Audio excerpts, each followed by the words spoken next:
This video will be a quick addendum to the Excel video to explain how to perform linear regression on a Mac, which is somewhat different from doing it on Windows. The more astute of you may have realized that this is Windows, not a Mac. We're going to start here to explain why the formulas work the way they do on a Mac. We'll use some made-up data to demonstrate. First, we will type equals linest, then the Y range of cells, the X range of cells, and 1, 1, which tells Excel to calculate additional statistical information. We will press Enter to accept the formula, then select a 2x5 array of cells. If we press F2 and then Control-Shift-Enter, it will populate the array with additional information. The most notable of this is the first 4 cells, which will contain the slope, intercept, and respective errors. On a Mac, this won't work. Excel may respond to Command Enter, but numbers will not. In any case, it's probably easier to remember the following, which will work on both numbers and Excel. You can pick out individual items from the array using the index function as follows. Type your original formula, then enclose it with the index function and add 1, 1 at the end as shown.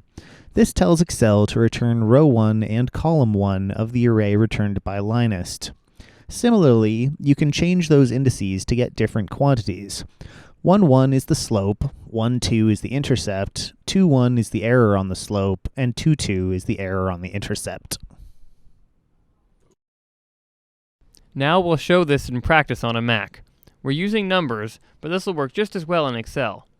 As before, we will enter the linest function, our Y range, our X range, and 1, 1 to calculate additional statistics.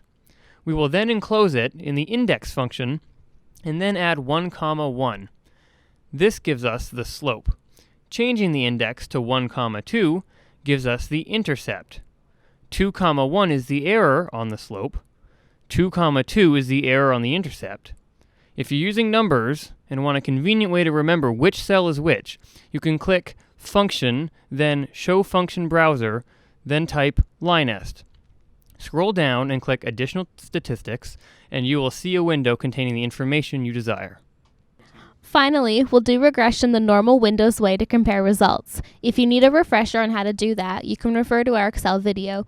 Note that the order of our results here is the intercept, then its error, the slope, then its error, and that the numbers are identical to those calculated via linest on both Mac and Windows.